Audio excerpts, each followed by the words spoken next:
तीन बहुओं के रवैये से सासू माँ बहुत परेशान थी। दरअसल बात ये थी कि तीनों बहुओं में किसी बात को लेकर अनबन हो गई थी। तब से ही तीनों एक दूसरे से मुंह फुलाए रहती थी। ना कोई सीधे मुंह किसी से बात करती, ना किसी का कहना मानती। पड़ोसी भी इस बात को जानते थे और जाने कैसे कैसे बातें भी करते। इसीलिए सासू माँ ने तीनों बहुओं को तुरंत अपने कमरे में बुलाया। मैं कई दिनों से देख रही हूँ, तुम तीनों अलग अलग सारे काम कर रही हो। ये सब नहीं चलेगा, तीनों को मिलकर ही काम करना पड़ेगा। सास की बात सुनकर एकदम से बड़ी बहू बोल उठती है। नहीं मम्मी जी, मैं इन दोनों के साथ कुछ नहीं कर सकती। मैं इस घर की बड़ी बहू हूँ, फिर भी ये मेरा कहना बिल्कुल भी नहीं मानती। अरे जेठानी जी, जानबूझकर मुझे डबल काम करवाती है आप। और छोटी मुझसे टेढ़े मुंह ही बात करती है। इन दोनों के बीच हमेशा सैंडविच बन जाती है मेरी, और मैं हमेशा आलू की तरह बीच में मसली जाती हूँ। मम्मी जी, इन दोनों को लगता है कि मैं छोटी हूँ तो इनके पैरों तले दब जाऊंगी, लेकिन नहीं, मेरा भी उतना ही अधिकार है जितना इन दोनों का है। बड़ी आई दोनों मेरी चुगली करने के लिए, मुझे क्या कम समझ रखा है। तीनों बहू एक दूसरे से बहस करने लगती है और सास दोबारा ये देखकर टेंशन में आ जाती है और सबसे कहती है, चुप हो जाओ, अब से तुम तीनों सारे काम एक साथ करोगी। आंख बंद करके एक दूसरे की बात सुनोगी। तुम तीनों इस बात को गांठ बांध लो, वरना अगली छुट्टियों में तुम्हारा अपना मायके जाना कैंसिल। सास की बातें सुनकर डर के मारे तीनों हामी भर देती हैं। जी मम्मी जी, मैं समझ गई। हाँ मम्मी जी, जैसा आप कहें। आप जो कहेंगी मैं वही करूंगी। तीनों बहू सास की बात को गांठ बांध लेती है और वादा करती है कि अब से सारे काम वो तीनों एक साथ मिलकर ही करेंगी। ये सब देखकर सास खुश हो जाती है और वहां से चली जाती है। नीचे जाकर वो देखती है कि घर में शर्मा जी आए हुए होते हैं। सास जोर से आवाज लगाकर कहती है, अरे बहू, जरा चाय बनाकर तो लाना, शर्मा जी आए हैं। सास की बात सुनकर तीनों बहू तुरंत किचन की ओर भागती है और चाय बनाना शुरू कर देती है। मुझे तो एकदम मसाले वाली कड़क चाय पसंद है, तो हम शर्मा जी के लिए मसाले वाली चाय ही बनाएंगे। अरे नहीं दीदी, गर्मी के मौसम में मसाला चाय कौन पीता है? मैं तो शर्मा जी के लिए इलायची वाली चाय ही बनाऊंगी। ये कैसी बात कर रही हैं आप दोनों? मेरी मम्मी ने सिखाया है कि मेहमान को ज्यादा दूध और शक्कर वाली चाय देनी चाहिए, वरना वो घर वालों को कंजूस समझते हैं। तो मैं तो शर्मा जी को ऐसी ही चाय दूंगी। तीनों बहुएं अपने अपने तरीके से चाय में शक्कर, मसाला, पत्ती सब डाल देती है। उबलने के बाद तीनों मिलकर चाय बाहर लेकर जाती है और शर्मा जी और सासू माँ को देती हैं।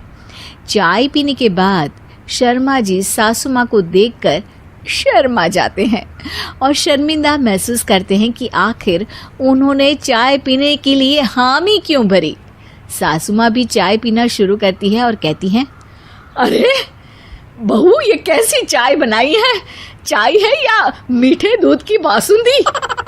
हाँ, चाय अच्छी नहीं लगी क्या? कोई बात नहीं, हम पराठा बनाकर लाते हैं। चलो चलो अंदर। हाँ हाँ चलो।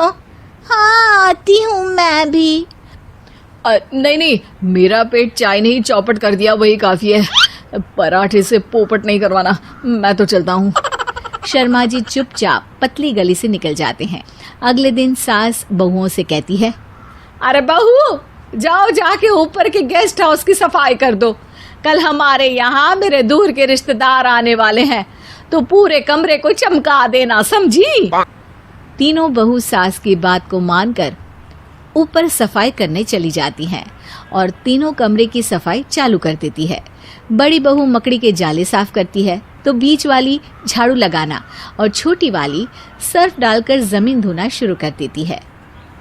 अरे दीदी, जेठानी जी, अभी मैंने पूरी फर्श धोई और आप फिर से धूल नीचे गिरा रही हैं। और मछली जेठानी जी, आप बिना झाड़ू की धूल यहाँ छटक रही हैं। अरे तीनों को साफ करना है, एक साथ सफाई करते हैं ना। अरे वही तो, हम साथ साथ हैं, घर साफ साफ है।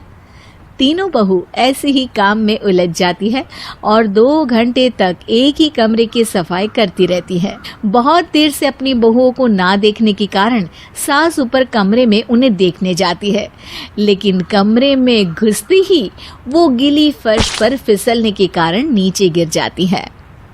ओरी मोरी मैया, हड्डी मरोड़ के रख दी। आए मेरी तो कमर ही टूट गई रे।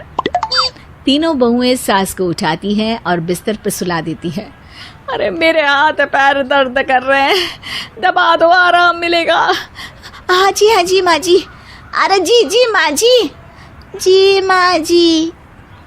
और तीनों बहुएं एक साथ सास के हाथ को दबाना शुरू कर देती हैं।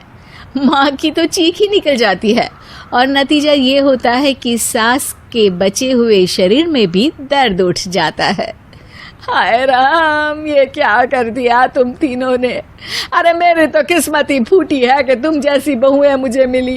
हे भगवान, पूरे शरीर में दर्द बढ़ गया है। अब तो पता नहीं कि चल भी पाऊंगी या नहीं। माफ करो, मुझे गलती हो गई मुझसे कि तुम तीनों को एक साथ काम करने के लिए बोला।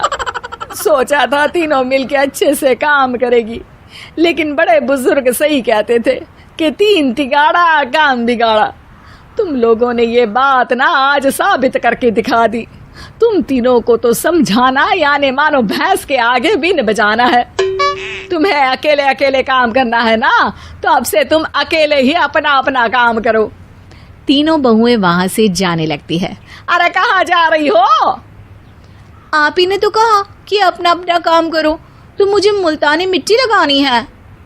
अरे मुझे भी तो नेल पॉलिश लगानी है, मुझे ना मेहंदी लगानी है।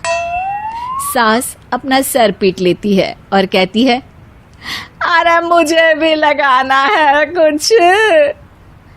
क्या माँ जी? क्या माँ जी? क्या माँ जी? तुम्हारे घर वालों को फोन तुम्हारी हरकतें बताने के लिए।